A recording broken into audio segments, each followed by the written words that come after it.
இவாஞ்சலிஸ்ட் பால் பாலபாஸ்கரன் கொடுக்கும் அனுதினமும் சிலுவையை சுமப்போம் என்ற நிகழ்ச்சி மூலம் உங்கள் அனைவரையும் சந்திப்பதில் பெரும் மகிழ்ச்சி அடைகிறோம். இந்த நிகழ்ச்சி உங்களுக்கு ஆசீர்வாதமாக இருந்தால் இதனை மற்றவர்களுக்கும் எடுத்துச் செல்ல வேண்டும் என்று உங்களை அன்புடன் வேண்டிக் கொள்கிறோம். தேவனுடைய கிருபையும் அன்பும் சமாதானமும் உங்கள் அனைவரோடும் கூட இருப்பதாக. ஆமேன். நான் இவாஞ்சலிஸ்ட் பால் பாலபாஸ்கரன். அனுதினமும் சிலுவையை சுமப்போம் என்ற இந்த நிகழ்ச்சியில் மறுபடியும் என் சகோதரர்கள், என் சகோதரிகள், என் நண்பர்கள் எல்லோரையும் சந்திப்பதில் நான் பெரும் மகிழ்ச்சி அடைகிறேன். இந்த அருமையான நேரத்தை கர்த்தராகிய இயேசு கிறிஸ்து எங்களுக்கு ஒதுக்கி தந்திருக்கிறார். இந்த நேரத்தில் கர்த்தருடைய வேத வார்த்தைகளை உங்களோடு பகிர்ந்து கொள்வது எனக்கு மிகுந்த சந்தோஷத்தை அளிக்கிறது என்பதை நீங்கள் அறிந்து கொள்ள வேண்டும். கர்த்தருடைய வார்த்தை என சொல்லப்படும் பொழுதோ அது எந்த காலத்திலும் சிலுவையில் அறையப்பட்ட இயேசு கிறிஸ்துவை பற்றியே பிரகடனப்படுத்துகிறது என்ற உண்மையை நாம் தெளிவாக அறிந்து கொள்ள வேண்டும்.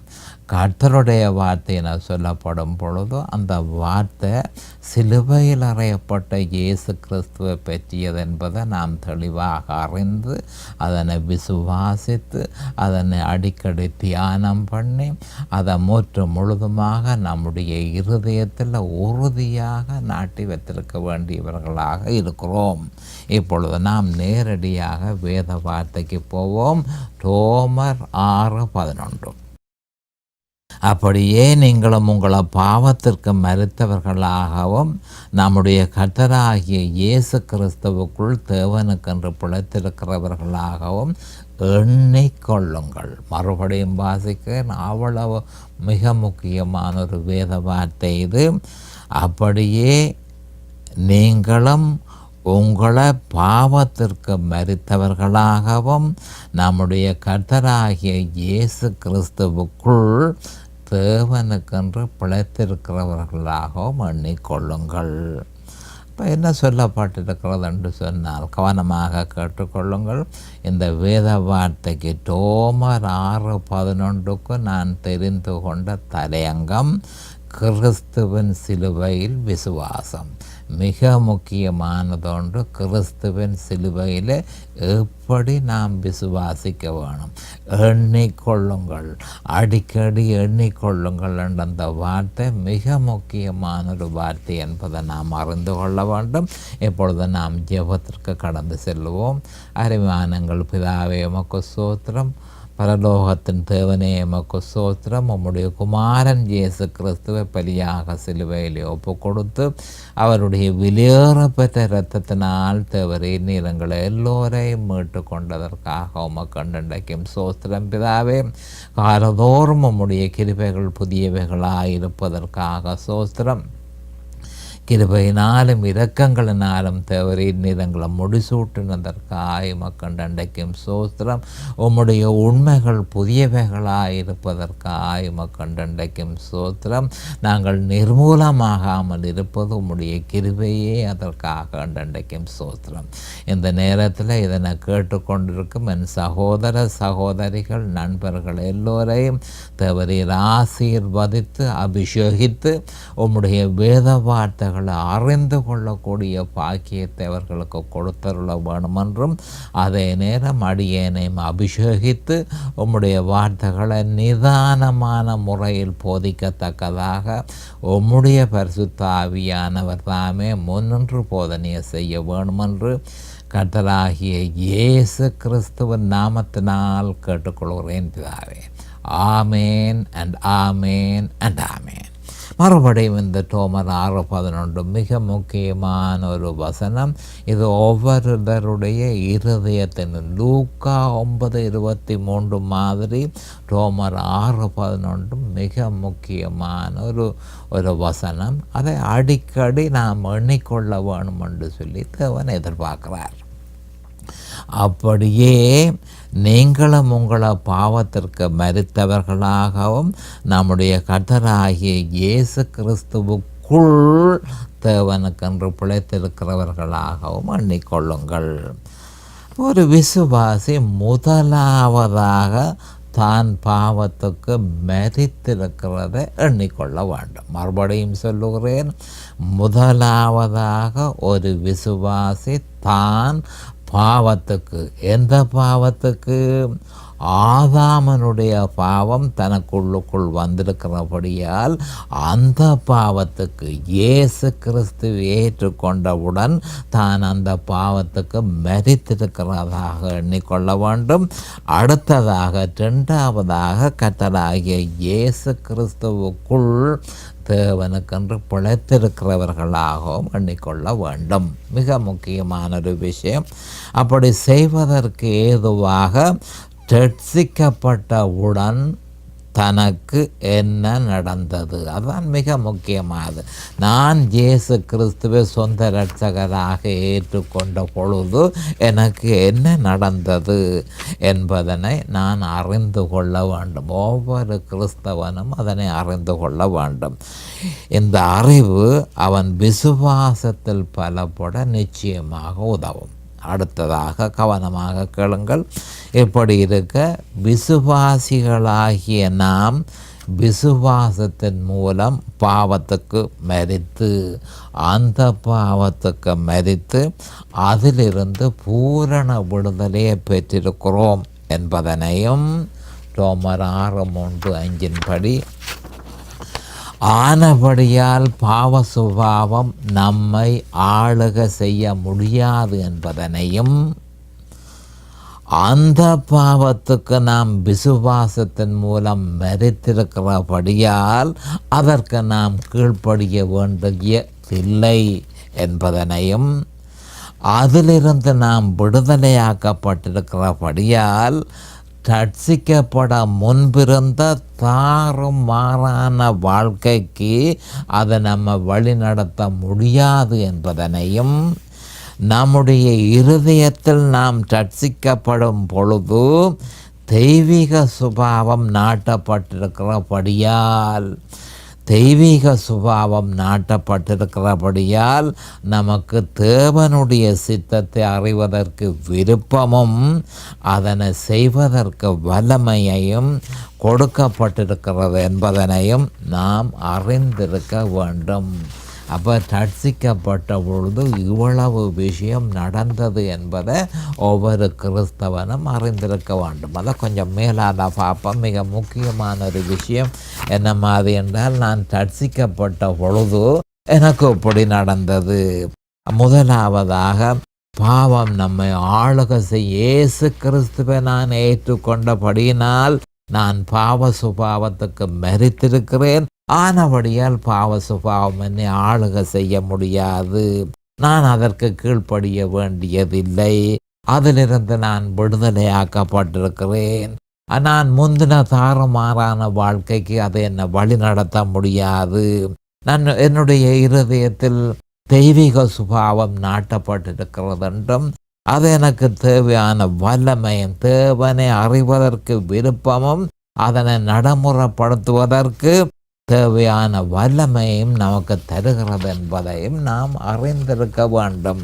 அப்போ கிறிஸ்தவத்தினுடைய முக்கியமான விஷயம் என்னென்று சொன்னால், கிறிஸ்தவத்தினுடைய முக்கியமான அம்சம் அது என்ன? அந்த அம்சம் என்று சொன்னால், கிறிஸ்தவன் அறிந்திருக்க வேண்டும்.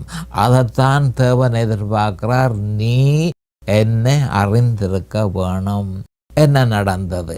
நீ என்னை ஏற்றுக்கொண்ட பொழுது உனக்குள்ளுக்குள்ளே என்ன நடந்தது என்பதை நீ முதலாவதாக அறிந்திருக்க வேண்டும். அந்த அறிவில் நீ வளர வேணும். அதுதான் மிக முக்கியமான விஷயம். அப்போ தேவனுடைய சித்தத்தை விசுவாசி நிறைவேற்றுவதற்கு அவன் கிறிஸ்துவிலும் அவர் சிலுவையில் செய்து முடித்தவைகளிலும் தன்னுடைய விசுவாசத்தை தொடர்ச்சியாக வெளிப்படுத்த வேண்டும். அப்போ தேவனுடைய சித்தத்தை ஒரு விசுவாசி நிறைவேற்றுவதற்கு அவன் செய்ய வேண்டியது என்ன? அவன் ஆண்டவராகிய இயேசு கிறிஸ்துவை விசுவாசிக்க வேணும். அவர் தனக்கு சிலுவையில் செய்து முடித்ததை விசுவாசிக்க வேணும். அந்த விசுவாசத்திலே அவன் நிலைத்திருக்க வேணும் என்று சொல்லி லூக்கா 9:23 மட்டுமல்ல, ரோமர் 6:11 சொல்லப்பட்டிருக்கிறது என்பதை நாம் அறிந்து கொள்ள வேண்டும்.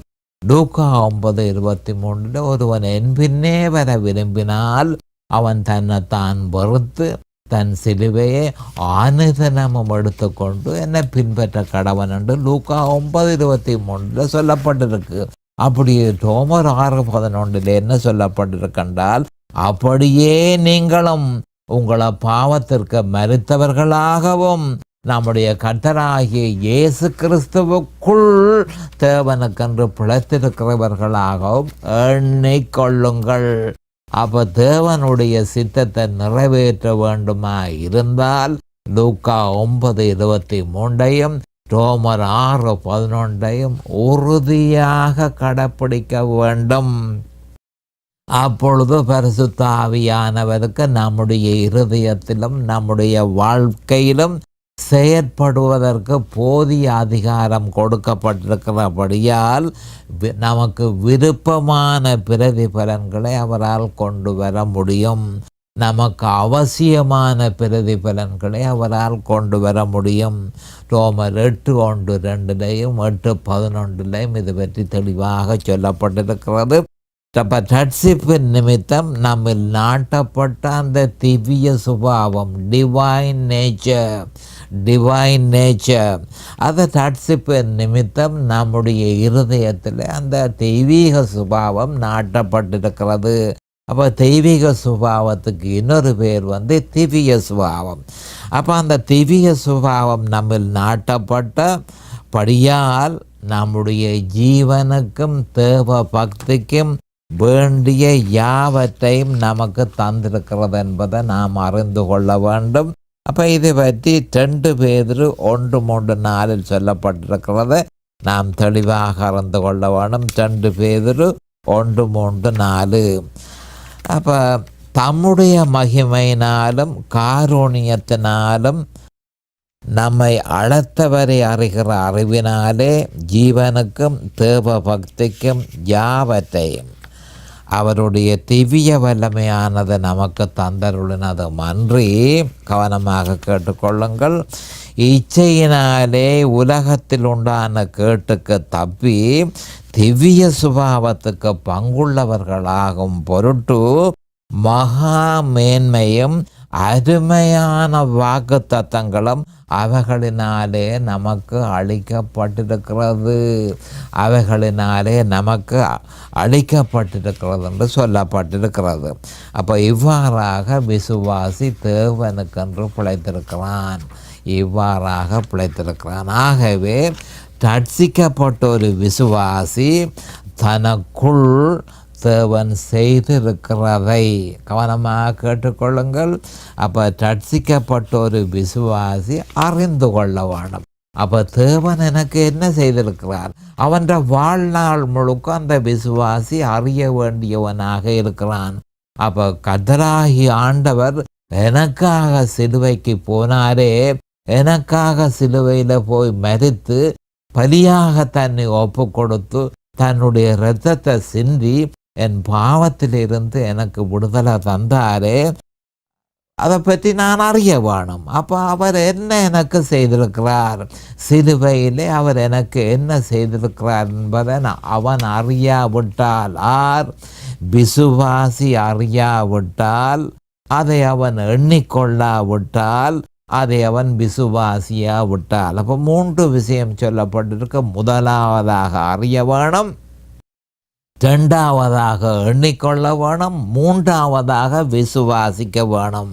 இதை அது செய்யாமல் விட்டானா இருந்தால் அவன் தனக்கு உள்ளுக்குள்ளே ஏற்பட்ட மாற்றத்திற்கு ஏற்ற முறையில் நடக்க முடியாமல் போகலாம்.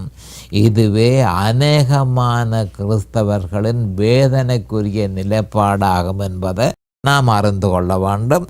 அது அவர்களுக்கு நிர்பந்தமான வாழ்க்கையை கொடுக்கிறது. இதைத்தான் பவுல் அப்போஸ்தலர் ரோமர் 7:24 சொல்லியிருக்கிறார். தான் எப்படி அந்த நிர்பந்தமான வாழ்க்கையை அனுபவித்தேன் என்று சொல்லியிருக்கிறார். அது மட்டுமல்ல, அந்த பாவம் மறுபடியும் அவர்களில் உயிர் பெற்றெழுந்து அவர்களை ஆளுகிறது. கவனமாக கேளுங்கள். முதல் நிர்பந்தமான வாழ்க்கை வரும். ஏனென்றால் அறியவில்லை.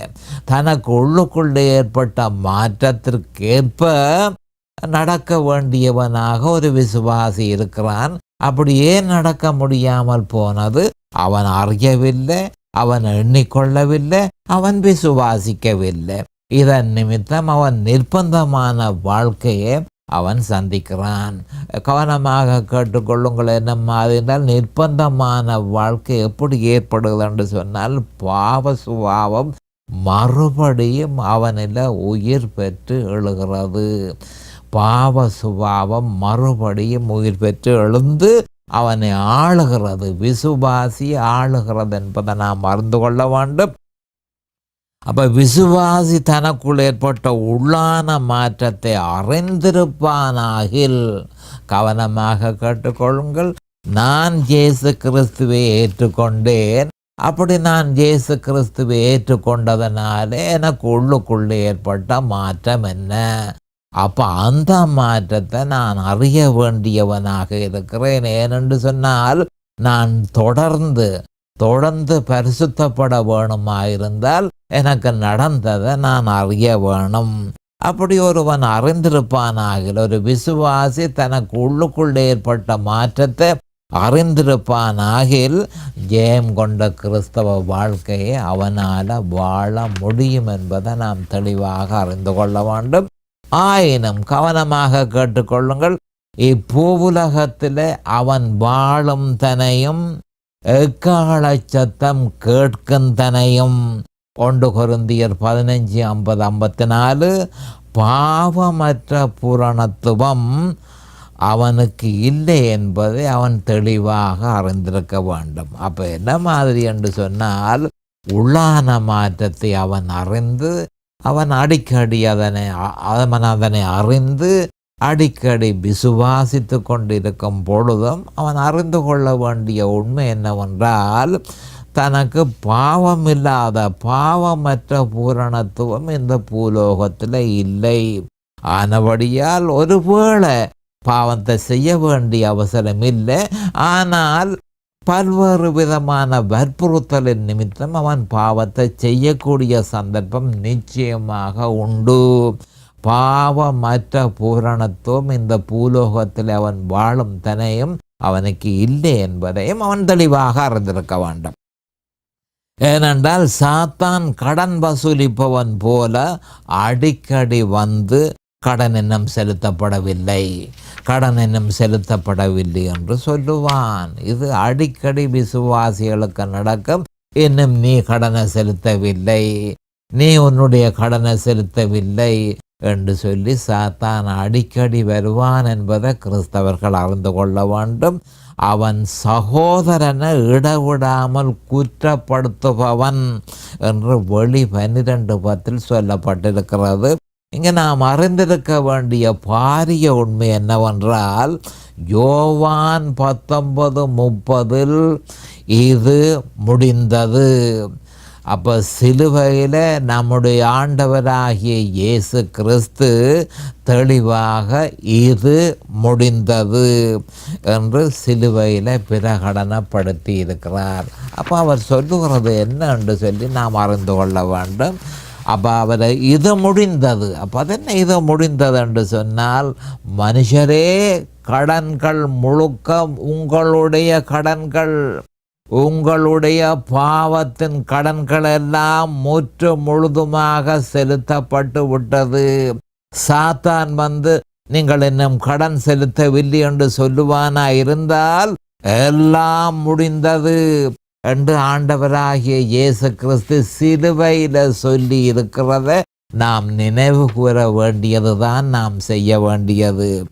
அப்போ எல்லாம் முடிந்தது, இது முடிந்தது என்று ஆண்டவராகிய இயேசு கிறிஸ்து சொல்லியிருக்கிறார். அப்போ கடன் முற்று முழுவதுமாக செலுத்தப்பட்டு விட்டது என்றும், நாம் பாவத்தின் வல்லமையில் இருந்தும், கவனமாக கேட்டுக்கொள்ளுங்கள், அந்த பாவத்தின் வல்லமையில் இருந்தும் பாவத்தின் தண்டனையில் இருந்தும் முற்று முழுதுமாக விடுதலையானோம் என்றும் தொடர்ந்து விசுவாசித்து அந்த விசுவாசத்தில் நிலைத்திருந்தால் நிச்சயமாக நமக்கு விடுதலை உண்டு. சாத்தானோ அடிக்கடி வந்து உன்னுடைய பாவத்தின் கடன் செலுத்தப்படவில்லை என்று சொல்லுவான். அப்போ உடனடியாக ஞாபகத்துக்கு எடுத்துக்கொள்ள வேண்டிய விஷயம் யோவான் 19:30 இது முடிந்தது, எல்லாம் முடிந்தது என்று ஆண்டவராகிய இயேசு கிறிஸ்து சொல்லியிருக்கிறது. உன்னுடைய கடனை நான் சிலுவையில் செலுத்தி விட்டேன், உன்னுடைய கடனை நான் சிலுவையில் செலுத்தி விட்டேன் என்று ஆண்டவர் தெளிவாக சொல்லியிருக்கிறார். ஆனபடியால் பாவத்தின் வல்லமையிலிருந்தும் அந்த பாவத்தின் தண்டனையிலிருந்தும் நான் விடுதலை ஆனேன் என்று சொல்லி ஒரு கிறிஸ்தவன் தொடர்ந்து விசுவாசிக்கும் பொழுது நிச்சயமாக அவனுக்கு விடுதலை உண்டு என்பதனை நாம் அறிந்து கொள்ள வேண்டும். அடுத்ததாக ஒரு விசுவாசி கிறிஸ்துவுக்குள் தேவனுக்கென்று பிழைத்திருக்கிறான். அவனுக்குள் தெய்வீக சுபாவம் நாட்டப்பட்டிருக்கிறது. பரிசுத்த ஆவியானவர் அதற்கு வல்லமை கொடுக்கிறார். தேவனுக்கேற்ற கிறிஸ்தவ வாழ்க்கை வாழ அவனுக்கு தேவையான சகலதும் கொடுக்கப்பட்டிருக்கிறது. இதனை அவன் அறியாதிருப்பின், கவனமாக கேட்டுக்கொள்ளுங்கள், இதனை அவன் அறியாதிருப்பின் தவிர்க்க முடியாமல் அவன் தன் மாம்சத்தை நம்பி தேவனுக்கேற்ற முறையில் வாழ முயற்சிக்கும் பொழுது அவனுடைய விசுவாசம் இயற்கையாகவே பிரமாணங்களுக்கு திசை திருப்பப்பட்டு ஆவிக்குரிய வேசித்தனத்தில் தவிர்க்க முடியாமல் அவன் ஈடுபட வேண்டி வரும் என்பதை நாம் அறிந்து கொள்ள வேண்டும். இதன் நிமித்தம் மாம்சத்தின் கிரியைகளினால் கலாத்தியர் 5:19-21 அவன் வேதனைப்படுவது தவிர்க்க முடியாமல் போய்விடும். அதே நேரம் தனக்குள் தெய்வீக சுபாவம் நாட்டப்பட்டிருப்பதையும் தான் அந்த பாவத்துக்கு விசுவாசத்தின் மூலம் மரித்திருப்பதையும் அந்த கிறிஸ்தவன் தன் சுயபலத்தை விசுவாசத்தின் மூலம் மரித்திருப்பதையும் அறிந்த அந்த கிறிஸ்தவன் தன் சுயபலத்தை புறக்கணித்து தெய்வீக சுபாவம் தனக்கு ஏற்படுத்தி இருக்கிற சகல வழிகளையும் பிரயோஜனப்படுத்தி ஜெயம் கொண்ட கிறிஸ்தவ வாழ்க்கை வாழ பரிசுத்த ஆவியானவர் அவனுக்கு நிச்சயமாக உதவி செய்வார் என்பதை நாம் அறிந்து கொள்ள வேண்டும். அடுத்ததாக விசுவாசி எண்ணிக்கொள்ள வேண்டும் என பரிசுத்த ஆவியானவர் பவுல் அப்போஸ்தலர் மூலம் கூறியிருக்கிறார். எதனை எண்ணுவது, எப்படி எண்ணுவது என்பதனை பொறுத்தே அவன் பரிசுத்த ஆவியானவரால் பரிசுத்தம் செய்யப்படுவான். அப்போ சரியான முறையில் எண்ண வேணும், எப்படி எண்ண வேணும் என்பதை அறிந்திருக்க வேணும்.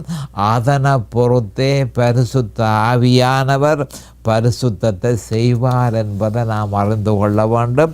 அப்போ தேவனுடைய வார்த்தையின்படி வாழ முயற்சிக்கும் பொழுது, தேவனுடைய வார்த்தையின்படி நாம் வாழ முயற்சிக்கும் பொழுது நாம் பாவ சுபாவத்திற்கு மரித்திருப்பதையும் பாவ சுபாவத்தை விட்டு விலகி இருப்பதையும் அதற்கு இனிமேல் எந்த விதமான வல்லமையும் இல்லை என்பதனையும் அது இனிமேல் நம்மை ஆள முடியாது என்பதனையும் கவனத்துக்கு எடுத்துக்கொள்ள வேண்டும். கவனமாக மறுபடியும் வருகிறேன்.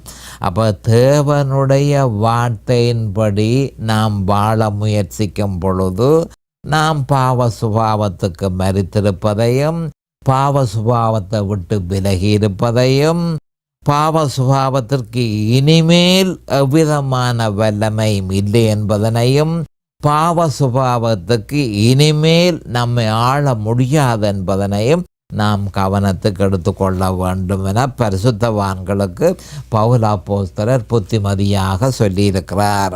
அவர்கள் பாவ சுபாவத்திலிருந்து விடுதலை அடைந்திருக்கிறபடியால் ஜெயம் கொண்ட கிறிஸ்தவ வாழ்க்கையை அவர்களால் வாழ முடியும் என்பதை நாம் தெளிவாக அறிந்து கொள்ள வேண்டும். ஆனால் அது கிறிஸ்துவிலும் அவர் சிலுவையில் செய்து முடித்தவர்களிலும் விசுவாசத்தை பராமரிப்பதன் மூலமே சாத்தியமாகும் என்ற உண்மையை நாம் அறிந்திருக்க வேண்டும். இதனையே அந்த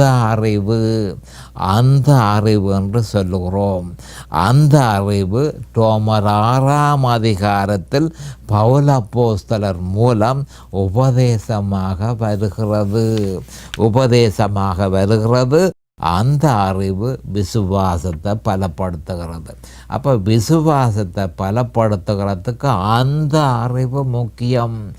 அந்த அறிவு என்று சொன்னால் என்ன? இயேசு கிறிஸ்துவையும் அவர் சிலுவையில் செய்து முடித்ததையும் சரியான முறையில் விசுவாசிக்கும் பொழுது அந்த அறிவு ஏற்படுது. அந்த அறிவு நமக்கு என்ன மாதிரி என்று சொன்னால் விசுவாசத்தை பலப்படுத்துகிறதுக்கு உதவுகிறது. அப்போ அந்த அறிவை திருப்பியும் இன்னும் கொஞ்சம் கவனமாக அறிந்து கொள்ள வேண்டும். அந்த அறிவு என்னென்று சொன்னால் கிறிஸ்து சிலுவையில் மரித்தார். விசுவாசி தானும் விசுவாசத்தின் மூலம் கிறிஸ்துவில் மரித்து அந்த பாவத்துக்கு தான் மரித்திருக்கிறான் என்பதனை உறுதிப்படுத்துகிறது.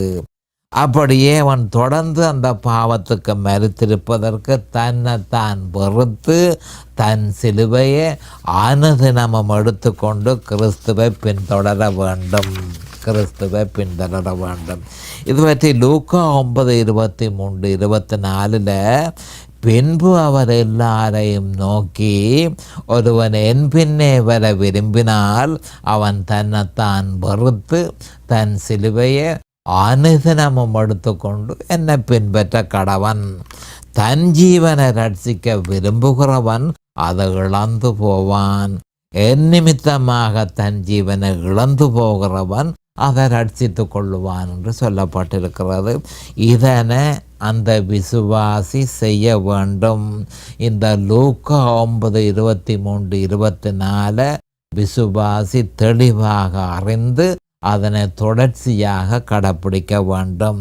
இதனை அவன் செய்யாவிட்டால் அவன் எனக்கு சிஷ்யனாக இருக்க முடியாது என்று ஆண்டவராகிய இயேசு கிறிஸ்து வலியுறுத்தி கூறியிருக்கிறார். இது பற்றி லூக்கா 14:27 தன் சிலுவையை சுமந்து கொண்டு என் பின் செல்லாதவன் எனக்கு சிஷ்யனாக இருக்க மாட்டான் என்று சொல்லப்பட்டிருக்கிறது. அப்போ என்ன சொல்லப்பட்டிருக்கிறது என்று சொன்னால், லூக்கா 9:23-24 உங்களால் செய்ய முடியாமல் போனால், அதை கடைப்பிடிக்க முடியாமல் போனால் நீங்கள் எனக்கு சிஷ்யர்களாக இருக்க முடியாது என்பதை லூக்கா 14:27 நம்முடைய ஆண்டவராகிய இயேசு கிறிஸ்து வலியுறுத்தி கூறியிருக்கிறார். ஆயினும் இந்த விசுவாசத்தில் அவன் நிலைத்திருப்பது எளிதான விஷயம் அல்ல என்பதை அவன் அறிந்து கொள்ளவான். ஒரு விசுவாசியினுடைய விசுவாசத்தை திசை திருப்புவதற்கு பிசாசும் மாம்சமும் உலகமும் தங்களாலான சகலத்தையும் செய்யும் என்பதை விசுவாசி அறிந்திருக்க வேண்டும். மிக முக்கியமாக அறிந்திருக்க வேண்டும். இப்பொழுது நேரம் சமீபமாயிற்று. அடுத்த செய்தியில் இது பற்றி நாம் இன்னும் விவரமாக பார்ப்போம். அது வரைக்கும் கர்த்தராகிய இயேசு கிறிஸ்துவின் நாமத்தினால் நான் உங்களை ஆசீர்வதிக்கிறேன். அவருடைய கிருபையும் அவருடைய இரக்கமும் உங்களுக்கு தாராளமாக கிடைப்பதாக இயேசுவின் நாமத்தில் பரிசுத்த பிதாவே. ஆமேன் அண்ட் ஆமேன் அண்ட் ஆமேன். இந்த செய்தி உங்களுடைய ஆவிக்குரிய வளர்ச்சிக்கு மிகவும் உதவியாக இருக்கும் என நாம் நம்புகிறோம். மேலதிக விவரங்களுக்கு 647-465-1224 தொலைபேசி மூலமும் www.crosswayministries.ca வெப்சைட் மூலமும் paulbalabhaskaran@gmail.com இமெயில் மூலமும் www.facebook.com/crosswayministries ஃபேஸ்புக் பேஜ் மூலமும் தொடர்பு கொள்ளலாம்.